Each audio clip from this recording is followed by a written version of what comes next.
My classroom environment is just as important as the material I am teaching my children. I plan to make it a fun, safe, and inclusive environment for my students and families using the following methods. How you set the boundaries in your classroom determines how well your students learn and behave the rest of the year. I plan to create a system that ensures positive behavior within my classroom as well as how students behave around the school. Behavior in my classroom will consist of distinctive rules, reward systems, striving to reach our goals and opportunities to expand our growth in the emotional and social aspects. The rules will be based off of the ideas of the children in my class. Of course, I will help modify them to my needs as well, but having them involved in creating the rules help them to feel like they have had a say in the matter. This will make the students actually want to follow the rules because they belong to them. They will be written in their own language and manipulated based on the grade. I have found in my experience working with children that repetition is key. When I was at summer camp director, we would create them together and go over them every morning. Eventually, the children were able to recite the rules on their own. Another thing I learned from camp and field experience is that daily schedules are important, not only for the children, but the teachers as well. It goes back to repetition. When students know what happens at a certain time every day, it leads to less behavior issues. They have had a clear idea of what is expected of them and gives them less time to ask questions about the agenda.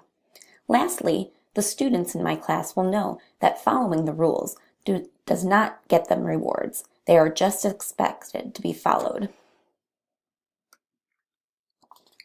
Personally, I believe reward systems are important to give children proper motivation throughout the school day and school year. It is also a fun way of rewarding your students for good behavior. It is positive reinforcement, which allows them to earn prizes and rewards, which boosts their desire to do so as well. Some of the systems I will use in my classroom are listed above. The first is called Fill Up the Jar. Students choose the reward they are trying to earn, such as a pajama party or pizza party. Every time they are behaving or following directions, I will put a marble in the jar. When they reach all of the points, they earn a prize. Another one of my favorites is the warm and fuzzy jar. When I see a child doing something kind or helping someone, they will receive a pom-pom or a warm and fuzzy to put in the jar. Every student has to put one pom-pom in the jar in order to earn a prize. When the jar is full, they earn the prize of their choosing. I like this one because it is not only showing children that you need to follow rules, but how to be kind to others on a daily basis. Another technique I thought was fun was smelly spots. You get a bunch of smelly chapstick or lip smackers, and when a child does something you like, you rub it on the top of their hand. They can choose the smell and smell it throughout the day to remind them of the great thing they have accomplished. One of my favorites is Kiss Your Brain. This is a simple way to compliment a child without saying the typical, good job.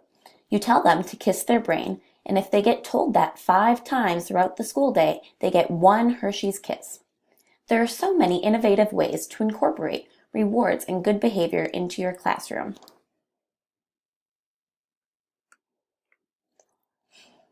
Being in school can be tough, especially when you are a dramatic elementary schooler. This is why I will create some ways to help my students when they are upset. I will have a cool down spot where there will be beanbags and messages around the walls in that corner. Students can go there when they are frustrated, stressed, sad, or more. This will hopefully allow them to step away from the problem and look at it in a different light. In this spot, there will also be a relax bottle timer. You shake the bottle so the glitter stirs around and watch it slowly settle to the bottom. This is supposed to help calm the child down and relax their breathing. I believe it is important to introduce these methods as soon as possible to enable the child to recognize their own feelings. Problems I have had in the past have had to do a lot with tattling.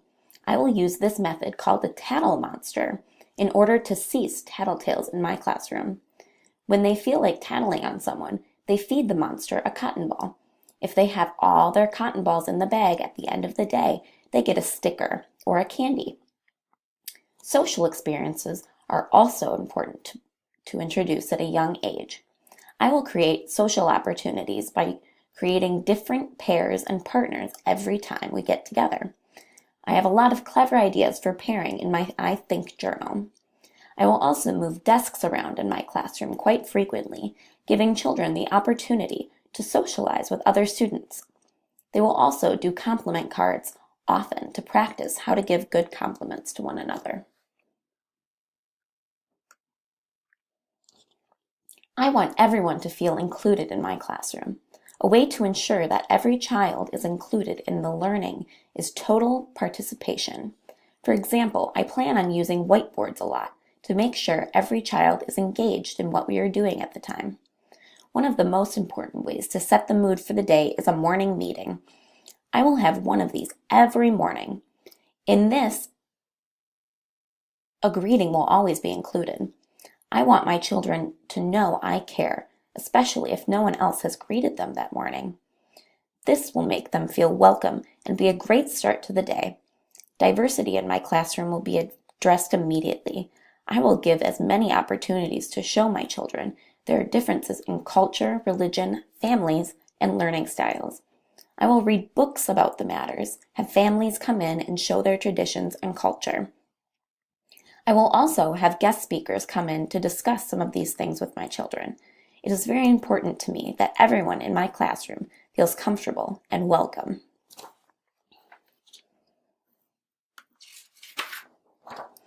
Parent involvement will be very important in my classroom. I have worked with children in the past where their parents have wanted nothing to do with them. My classroom will require at least a little bit of parent involvement. Every night I will send home a take-home message. The children will need to discuss what we learned that day, answer the question with their parents, and get it signed. This way the parents will be somewhat involved in their children's learning. I will allow many occasions where parents will be able to help with their children at school. I will have parent helpers in my classroom to help with parties and day-to-day tasks. Parents will always be welcome to chaperone on field trips with us. They will also be welcome to help with plays and props and such. When I was in elementary school, we had a parent reading day. Someone's parent would bring in a book and a treat from home and share it with the class. Everyone would get a chance throughout the year. This was a great way to involve the parents into the children's school life. I will definitely be using this idea in my classroom as well. Lastly, I have a lot of take-home projects for the parents to help with.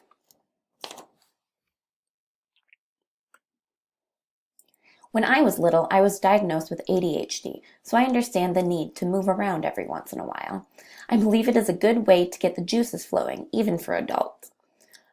Movement will be important in my classroom, and lots of movement will be included in the daily schedule. I have found from my field experience that Go Noodle is a great way to give children brain breaks. They can move and dance and take a break from schoolwork. In the end, it makes them more efficient. I have recently seen a book called Smart Movements used in classroom.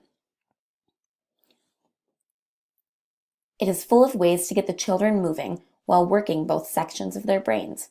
I would love to use some of those in my classroom as well. I will use stations also to my advantage. This will get the kids up and moving while doing their schoolwork. When there is time, I would like to sing and dance with the children. I have recently learned how to play the ukulele.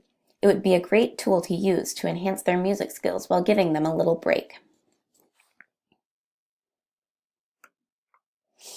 Creativity in the classroom is also an important aspect to me.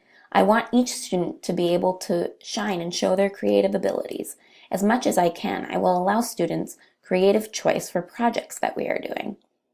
We will always do show and tell. This is a good way to learn things about one another and what they like.